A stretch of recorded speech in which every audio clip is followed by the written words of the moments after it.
will have seen the media release from the Climate Change Issues Minister Tim Grosso earlier today, which sets out Cabinet's decision about amendments to the emissions trading scheme.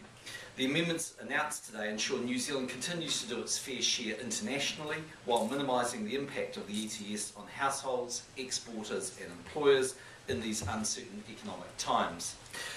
When it came into effect, the ETS increased the price on things like petrol and electricity and manufacturing costs in areas like steel and aluminium production. We came into power before most sectors had entered the ETS.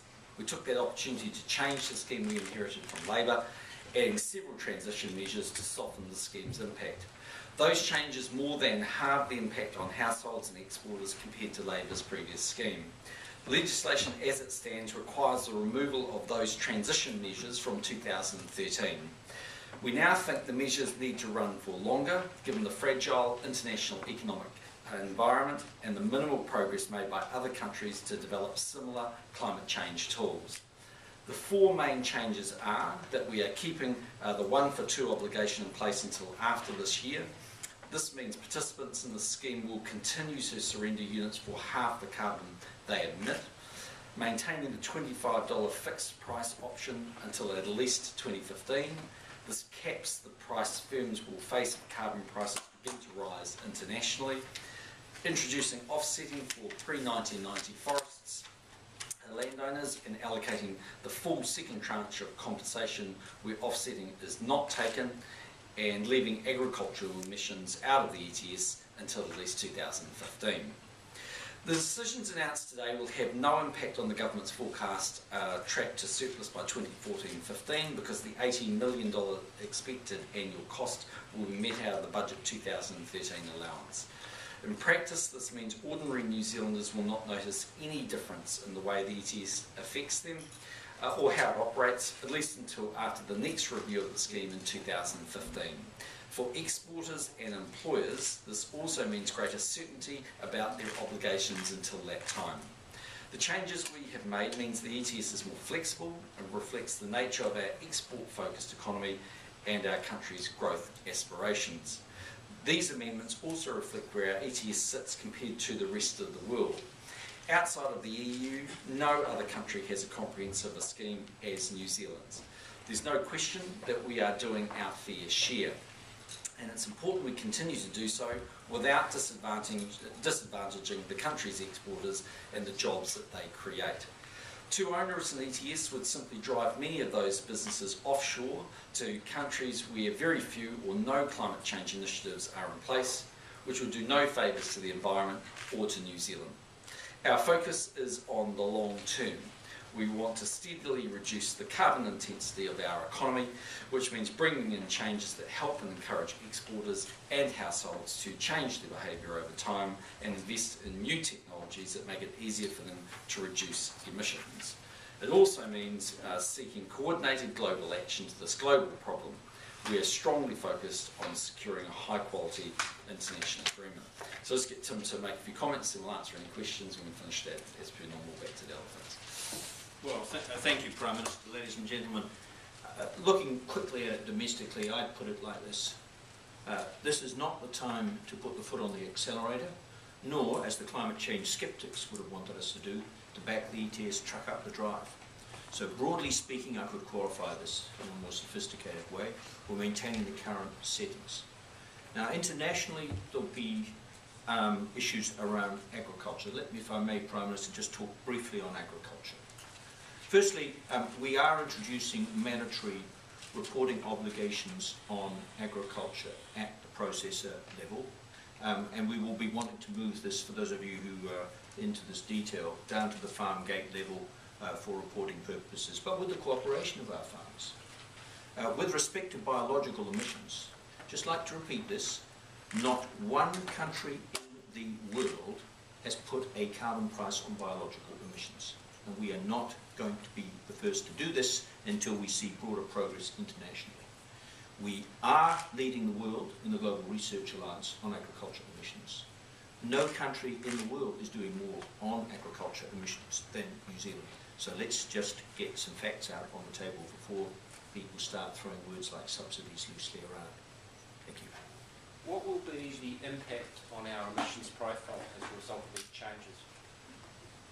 Well, the first thing is that our emissions profile is on track.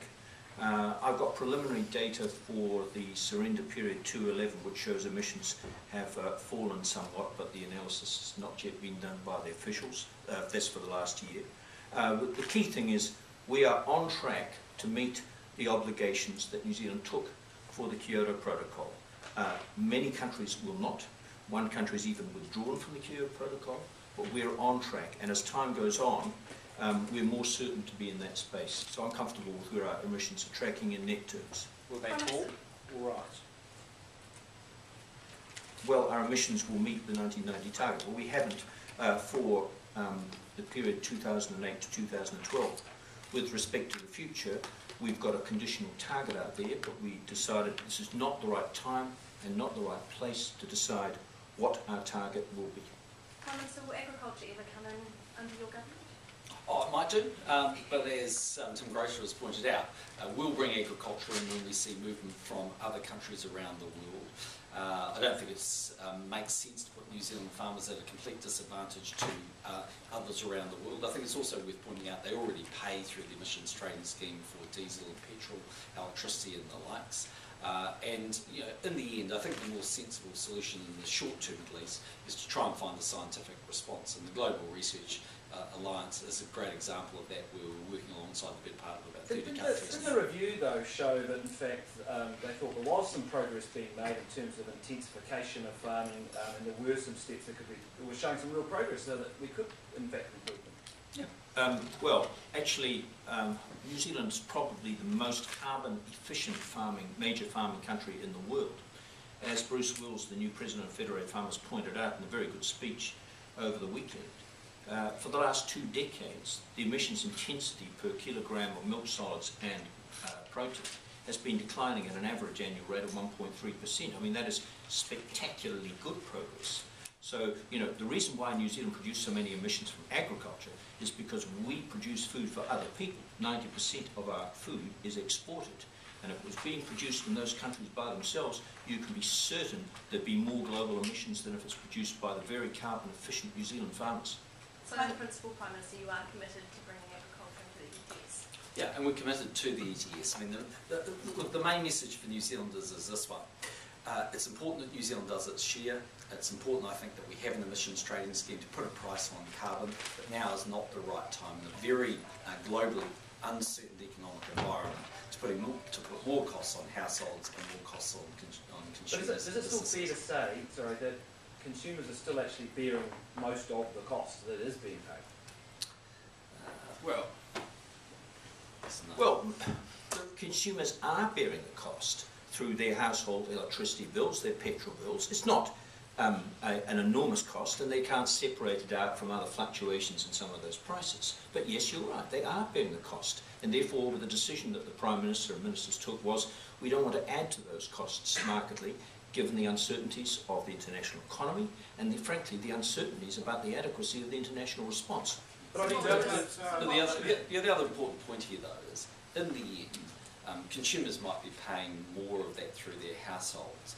But ultimately, if more pressure is put on businesses and those businesses close as a result of these policies, then New Zealanders lose their jobs.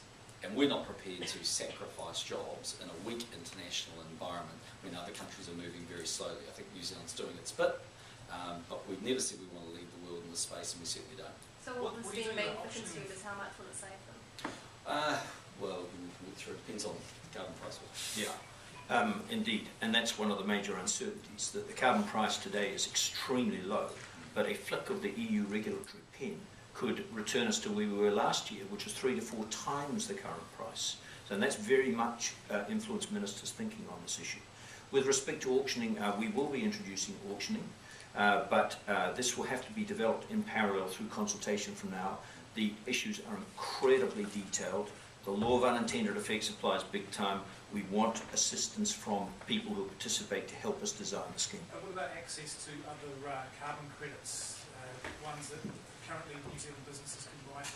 We're not putting any limit on the number of international units that New Zealand covered sectors can purchase, because that would have started to lead to a divergence of the New Zealand price from the international price. However, There are very important issues around the environmental integrity of different types of units out there. Some of them are frankly shonky. And you'd undermine completely the objectives of the scheme and public confidence in the scheme unless you maintain restrictions on the types of units that you can use for surrendering and meeting your obligations. So they will remain in place. And how long do you see the 2-for-1 thing actually lasting? I mean, you're saying it won't end 2015, but... Well, we're just doing what the governments do with every other policy, which is, you know, we've got a tax rate of 15% GST, will remain at 15% until a government in the future changes it. So what we're doing is we're saying the surrender obligation will, like all other policies that I'm familiar with, stay in place until a future government decides to change it. So it's nothing unusual about that. There's no definite date we've put for it, for the reason that the uncertainties have shown us don't try and game the international system. This tidy little plan that we're all going to have a full ratifiable agreement at Copenhagen 3 years ago, simply didn't, well, evaporated. So the experience has told us, don't try and game the system.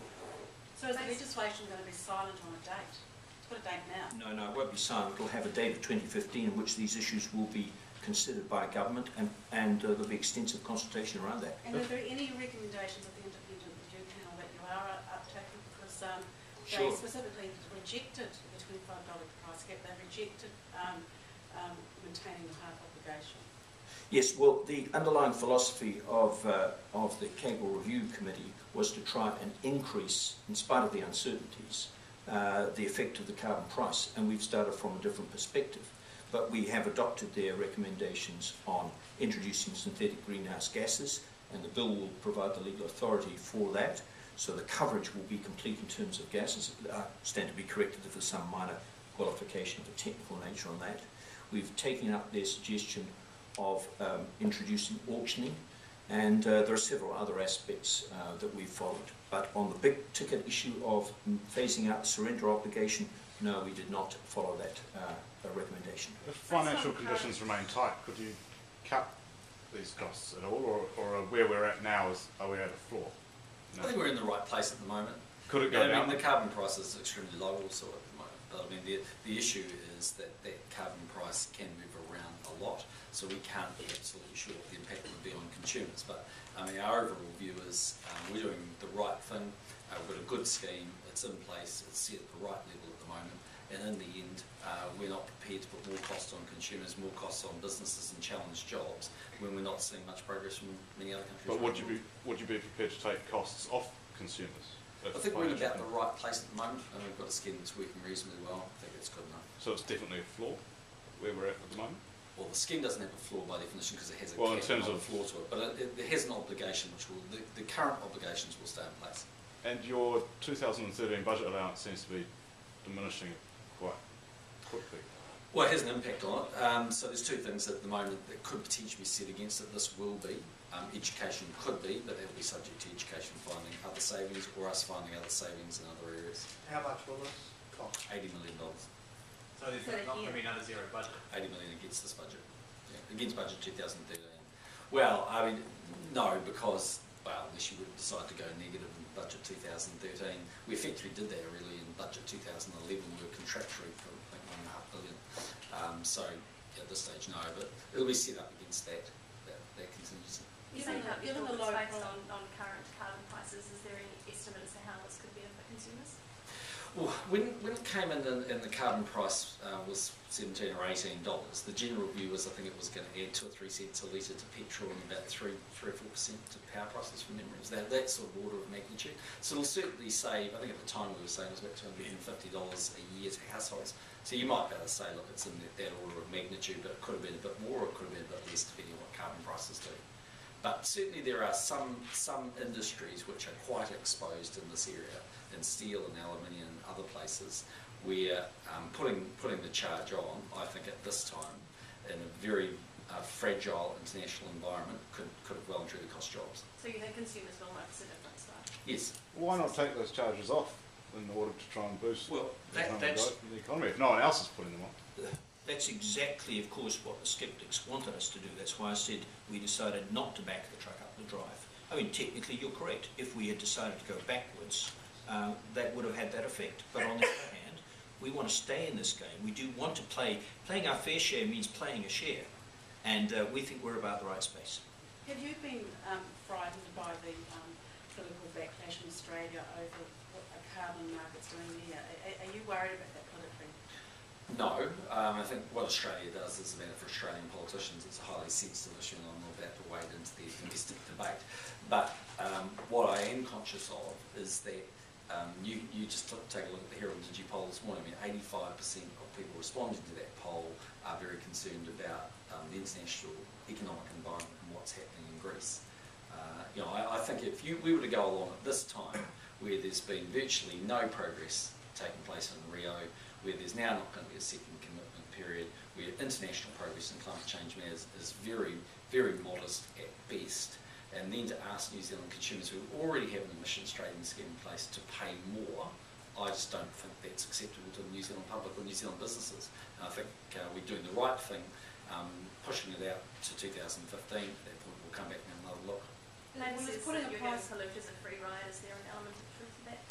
No. I mean, the truth is that carbon prices are very low at the moment, but what we are doing is we've got in place a scheme, we're doing something, but if Labor want to put more cost on New Zealand consumers and New Zealand businesses in a very fragile time in the international environment, they're free to campaign on that.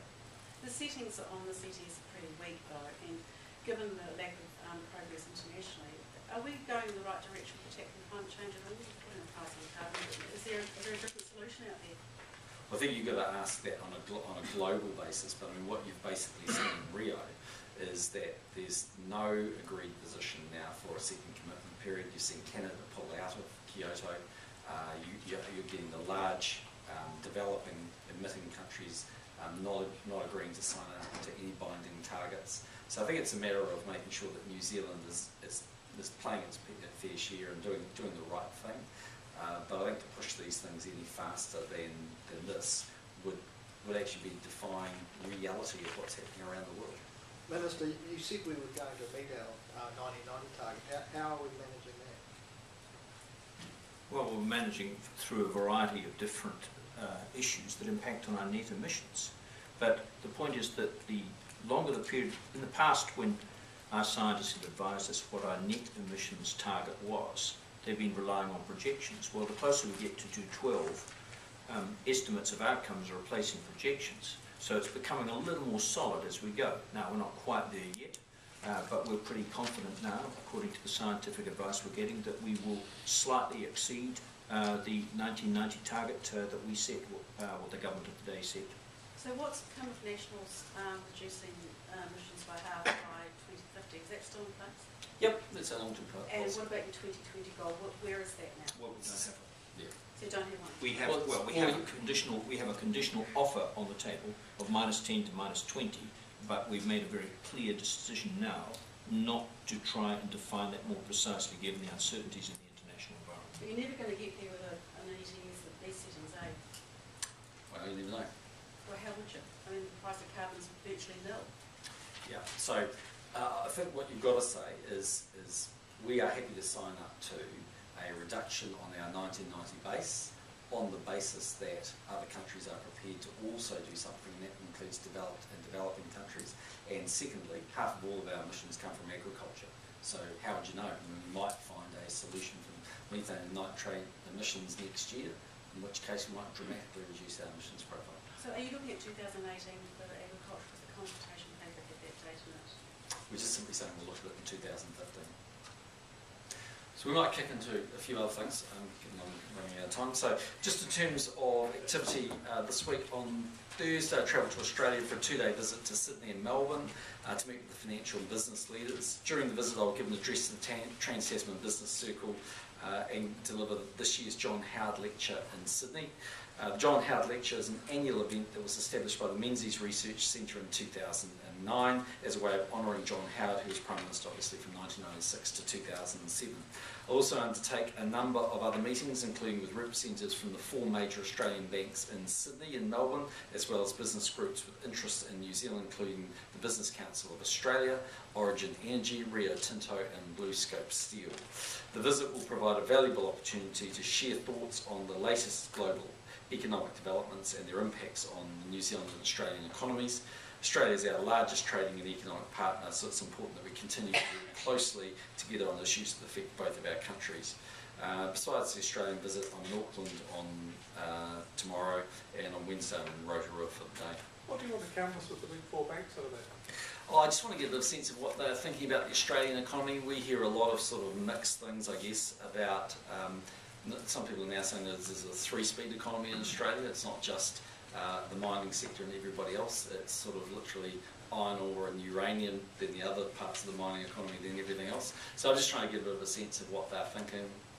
Obviously, some of them are predicting a reasonable number of interest rate cuts in Australia.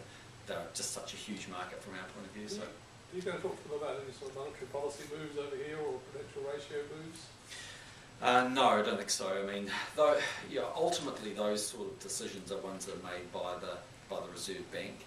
I mean, essentially, obviously, the bank has independence for monetary policy, and ultimately, while it has the right to make decisions about other instruments it may use or apply to the economy, it's very unlikely to do that without at least discussion with the Minister of Finance. On the Supreme Court ruling about the Puakani claim to parts of the Waikato riverbed, Tariana Tidia says it provides fresh momentum for claims to Māori ownership of rivers. Do you agree? No, I don't think that is right. I mean, it's a very complex decision. I think it's only a part decision at this point. So, look, I think it would be too early to read too much into that. Okay, do you think that claims like this to upstream parts of rivers could create issues around the ownership of actual water within them? No, we don't think that's correct.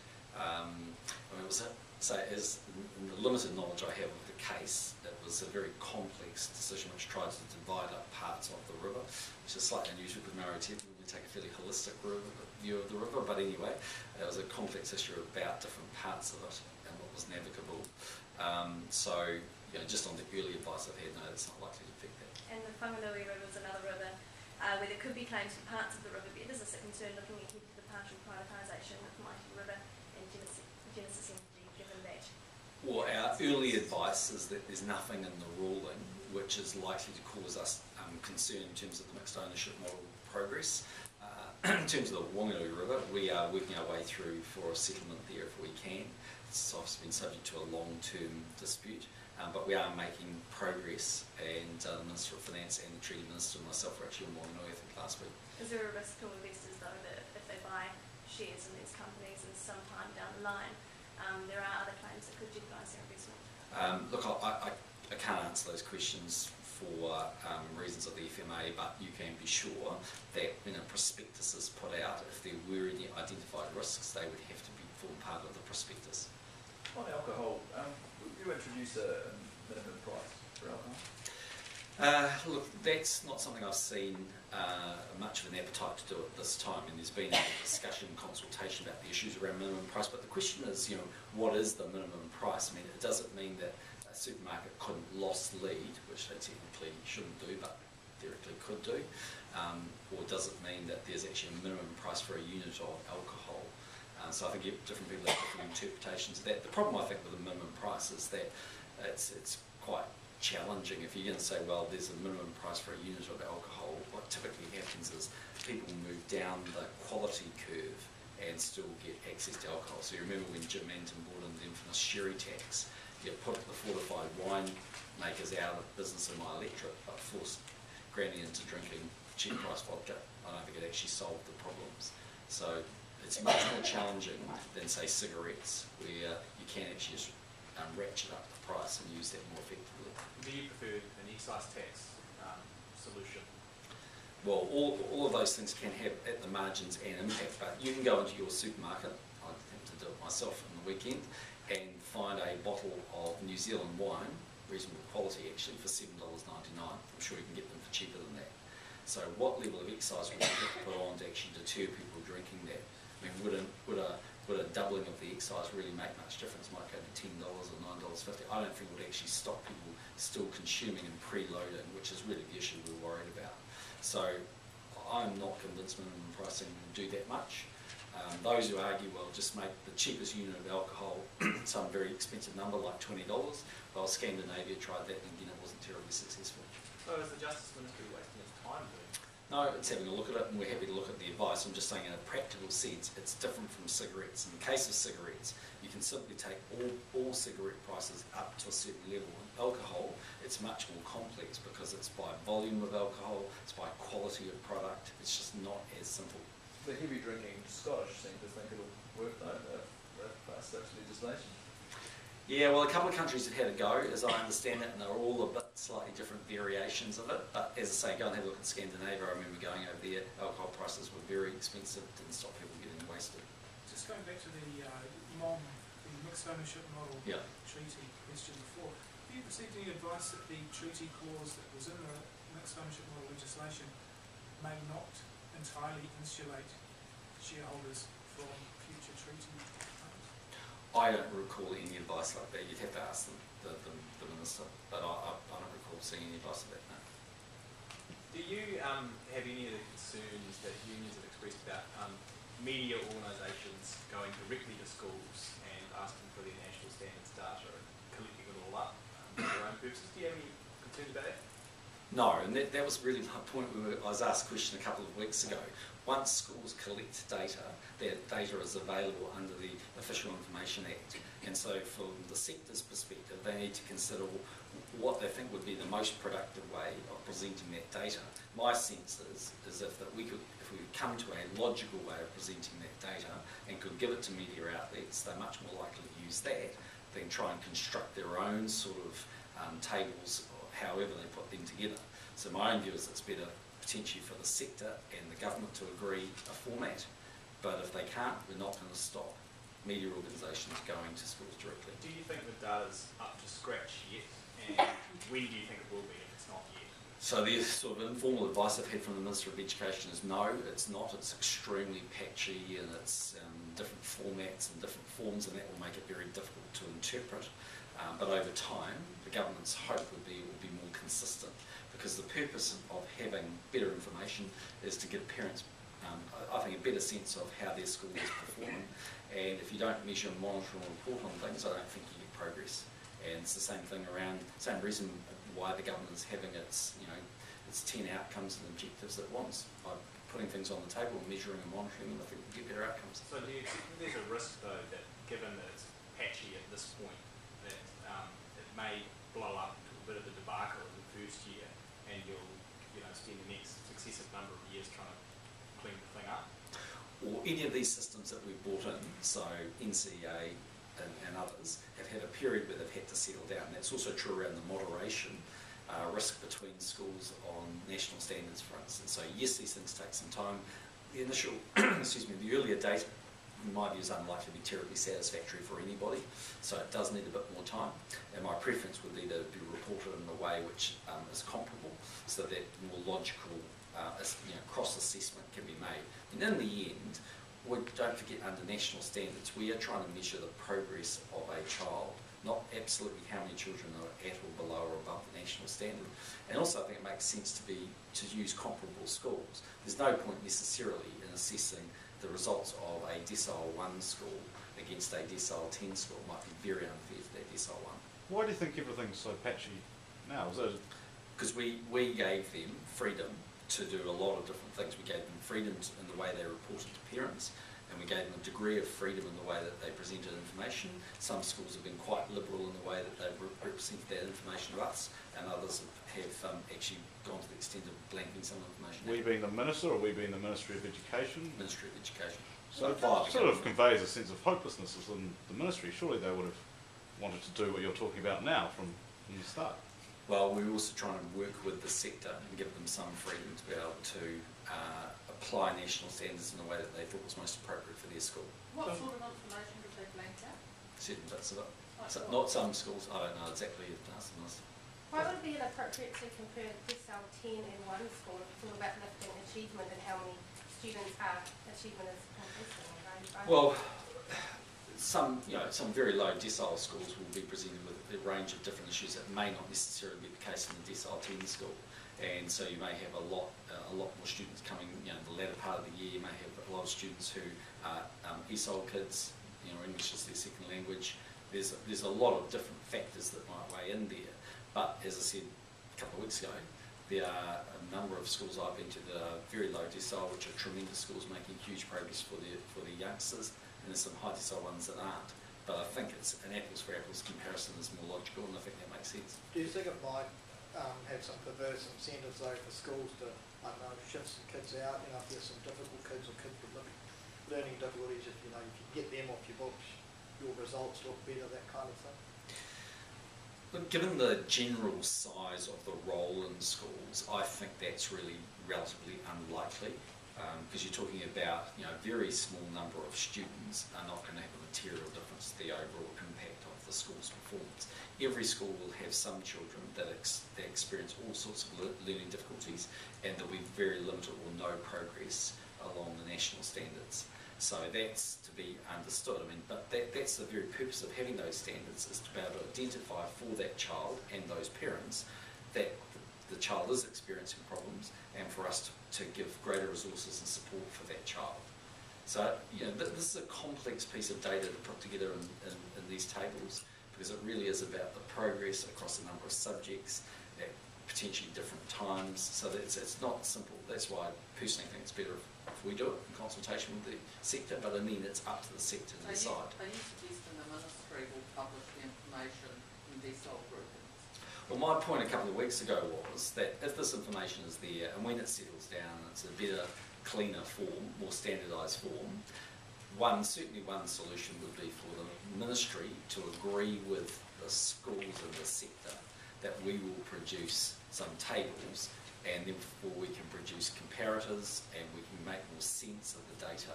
Because I think that's important for the schools, and I actually think it's important for parents. Are you talking about this year or this year? I think the data will be very roving. If the data and information is patchy and inconsistent for the Ministry of Education to look at, what does that say about the quality of the information about national standards that has been passed on to parents? There's a variety of different reasons why it's patchy, but as I said, the government... But are parents getting quality information? For the most part, they will certainly get a lot more information than they were, and I think at the school level they probably are, but schools are reporting in different ways. But is it good information? Is it information they can understand? Because that was the whole point of the national standards. Well, the advice I've had from parents is... Was Tariana straight with the public by watching you about something off the refuge, and should she apologise for blaming the picture? Putting it in the context of I didn't listen to the interview in the morning report. I'd sort of say two things. Firstly, the advice that my office has had is that Mrs. Turia had not previously seen the audit report until it was tabled in the House by Winston Peters. But she knew what one. Hadn't seen it, so I don't know. I don't know the context of all the comments she made. The second thing I've said is that she had briefings, as I said, I think when I was asked on Thursday or Friday, but those briefings did not disclose any findings of systematic or deliberate intent to defraud. Was it right that she blamed officials publicly? Well, again, that's a matter you need to take up with her, and you need to ask her about it. I didn't hear the report, I don't know the context in which she said it, but the allegations essentially, if I'm characterising them correctly from Winston Peters, was that she was aware that there was fraud, or allegations of fraud, and the advice that my office has had is that while she had high-level briefings, they didn't disclose any systematic or deliberate intent to defraud. Have you had a conversation with her about it? I haven't, but my office has spoken to her office just so I was in a position to understand the issue. And did your office have any contact with the women's refuge? I think the Minister, Social Development, has on a different topic, because she hadn't mentioned to me today that she was talking to them. So again, if there's a difference of view in the level of briefing between the collective of refuges and Minister Turia, that's a matter for those two to reconcile. But did your office have any conversations with the collective? No, not to the best of my knowledge, no. The collective seems to be fairly adamant that it did inform the Minister that it courier documents to her office. Yeah, I think that's where there's a dispute. So the dispute is that yes, there was information, but it was, as I've been advised, at a higher level, and as I say, it didn't show any systematic or deliberate intent to defraud. So there's a dispute that there was a exchange of information about the refuge in question, but it was about the dispute is about the level of detail, as I understand it. With Moby effectively starting up today, there's been some talk of morale in the public sector being under pressure from all the restructuring. What's your assessment of the state of morale? Well, maybe I see things through rose-tinted glasses, but generally I think they're in good spirits, actually. No one likes change, and change is always difficult. We've seen that where there's been a series of different restructurings. There's been some pushback in certain areas, but for most people, people are getting on with it. And if you go and have a look at the top line analysis of the number of public servants working in the public service under national, vis-a-vis what we inherited, while there's been a reduction, it hasn't been a dramatic reduction. It's largely been a case where we haven't filled vacancies that were there. There's been some natural attrition. Yes, at the margins, there's been some consolidation and some people losing their jobs, and obviously we regret that, but it's part of an overall and wider intention to make the economy more productive and to be growing jobs in the private sector. On drug testing, do you think there's a case to be made to drug test all beneficiaries?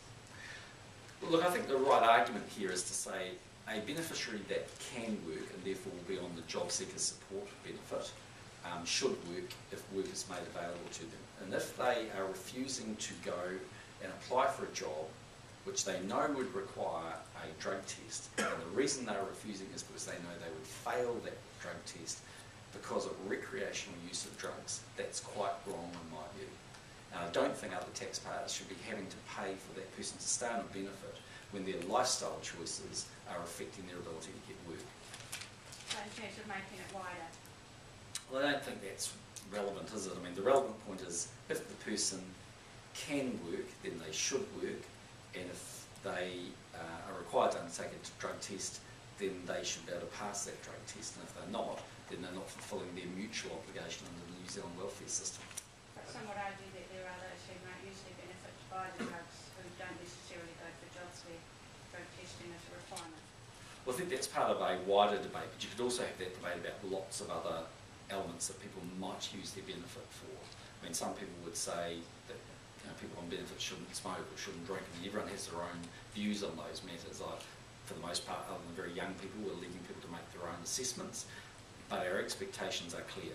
If you can work, you should work, and if the only reason you're not working is because you are failing a drug test because of recreational drug use, we think that's unacceptable, and the government's going to do something about that. But there's plenty of people who work now who are recreational drug users, and are in jobs where there's not drug testing. I mean, is there a danger that this could be used to push people off benefits by forcing them to go to a job that's requiring drug testing rather than possibly a job that's available that didn't require? Well, if there's two jobs and one doesn't require a drug test and one does, and the person can get the other job, then they're fulfilling their obligations, aren't they?